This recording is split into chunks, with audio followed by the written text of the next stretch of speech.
যত মুসলমান মুমিন এরা সকলেই এক অপরের ভাই। তাহলে একজন ভাইয়ের দায়িত্ব কি থাকা দরকার? আল্লাহ একটু খালি ইঙ্গিত দিলেন, ফাসলিহু বাইনা আখাওয়াইকুম।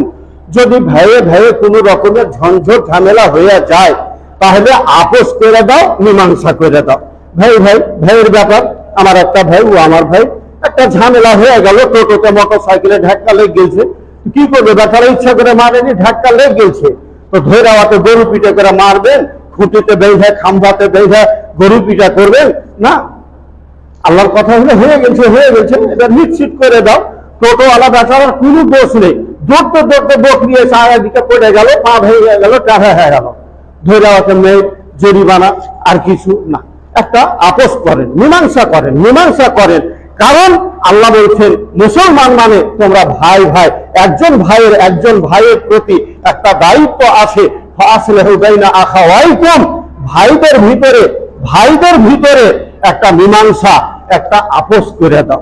কথা ভাঙচুর করে বলতে গেলে অনেক কথা। নবী মুহাম্মদুর রাসূলুল্লাহ সাল্লাল্লাহু আলাইহি ওয়াসাল্লাম বলছেন, লা ইউমিনু আহাদুকুম হাত্তা ইউহিব্বা লিনাফসিহি মা হাত্তা ইউহিব্বা লিআখিহি মা ইউহিব্বু লিনাফসিহি। একজন মুমিন ততক্ষণ মানে পূর্ণ মুমিন হতে পারে না যতক্ষণ না সে নিজের জন্য যেটা ভালোবাসে একজন ভাইয়ের জন্য ওইটাই ভালোবাসবে। আপনি আপনার জন্য যেটা চান, পছন্দ করেন, ওইটাই আপনি আপনার ভাইয়ের জন্য যেন চান, পছন্দ করেন। আপনার জন্য একরকম আর পর বলে ওর জন্য একরকম। এখন কি দিয়ে আপনাকে কি করে বুঝাবো? টাইম তো এমনিতে ওভার হয়ে গেল। বারাকাল্লাহু লানা ওয়া লাকুম ফিল কুরআনিল মাজিদ ওয়া নাফা'আনি ওয়া ইয়্যাকুম বিল আয়াতি ওয়া যিকরিল হাকীম।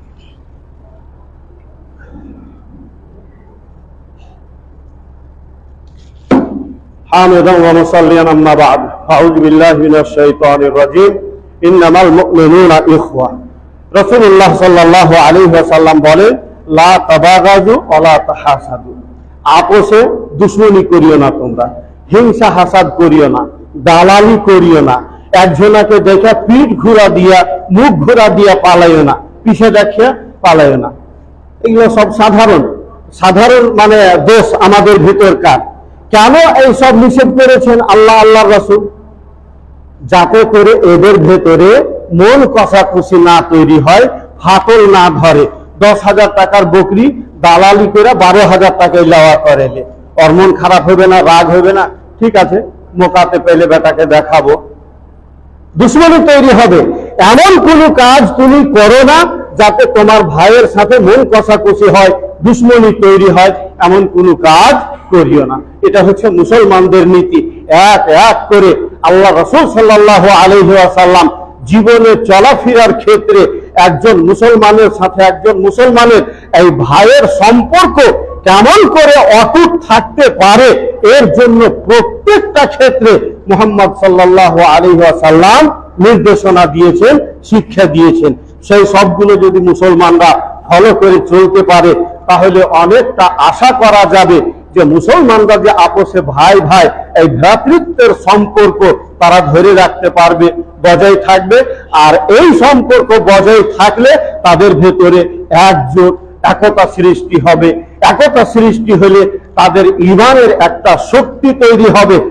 আজ থেকে 1450 বছর আগে নবী মুহাম্মদুর রাসূলুল্লাহ সাল্লাল্লাহু আলাইহি সাল্লামের যুগে কোন রকমের অস্ত্র ছিল না তাদের হাতে।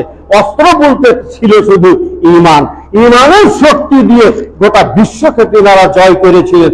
সম্মানিত দিনী ভাইরা আমার, আজকে আমাদের পিছিয়ে পড়ার অধপতনের অতল তলে তলিয়ে যাওয়ার যে মূল কারণগুলো, আল্লাহর দ্বীনকে ছেড়ে দেওয়া, আপোষের ভেতরে বিভক্তি বিভাজন বিচ্ছেদ সৃষ্টি হওয়া বা করা, আল্লাহ পাক যেন আমাদের এই সবগুলো বুঝার এবং সেই হিসাবে জীবন গড়ার সুমতি ও শক্তি দান করেন। মাফ করবেন, খুতবার সময় এত তাড়াহুড়া করে কথা বলতে গিয়েও এক কুয়া কথা বলা হলো না, অথচ সময় ওভার হয়ে গেল। তো আল্লাহ আমাদেরকে হেফাজত করেন, দ্বীনের উপরে কায়েম রাখেন। আল্লাহুম্মা আমিন। ওয়া সাল্লাল্লাহু ওয়া সাল্লামা আলা নাবিয়িনা মুহাম্মদ ওয়া আলা আলিহি ওয়া সাহবিহি আজমাইন।